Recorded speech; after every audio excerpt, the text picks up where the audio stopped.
So Sarah, Yes. can you say a little bit more about what AI citation should look like? Because every paper I get does it differently. Oh, yes, yes. And sometimes and the students think that they can just put OpenAI, ChatGPT, 2025 and the link of ChatGPT, and this is not, and this is when it comes to the references, right? That's not the right way of citing AI. Put up a little bit of a piece of writing or a paragraph. How did you use it?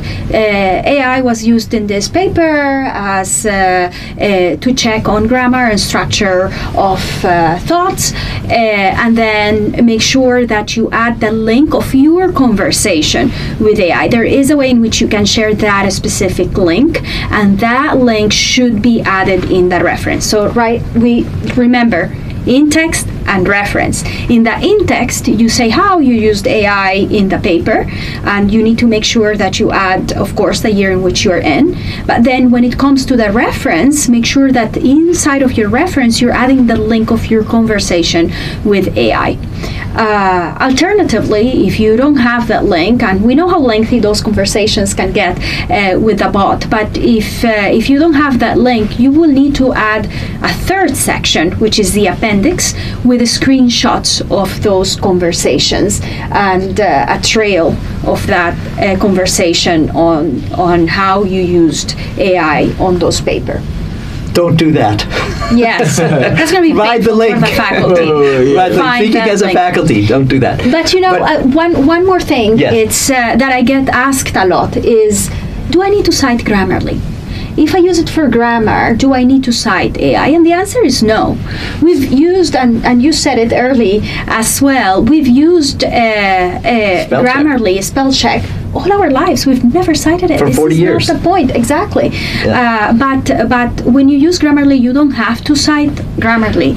So let's say that like there's 4 levels of AI use. Mm-hmm. So one is, sort of spelling and grammar check.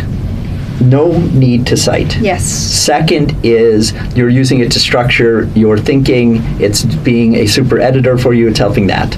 Yeah. That's a different thing. Yeah. Third thing that you're doing, which is what you were talking about, is helping you refine your thinking, like really being a thinking partner with you. That's another level of that. So And for those two, the second and the third level, yes, we do have to cite it. you do have to cite it, and we can talk about that. And then the fourth level is where you're using it from a null a starting point, right? You're asking it to generate things. You're asking it to be Conceptualize. generative for you. We don't recommend that, right? You would recommend that you start with something. That's why I always say to my students is start with curiosity. You got it, like that's the heart of everything. And as a student, you should be cultivating that for yourself. You're not just here to get a degree, hopefully. You're here because you want to enhance who you are, and that starts with you being curious. So again, 4 levels, grammar, structure, thinking partner, or thought generator. Those are the 4 levels. And we would be saying, first level, you don't have to cite. Second level, do cite, as Dean Sara said. Third level, do cite, as Dean Sara said. And fourth level, hopefully you're not using that one.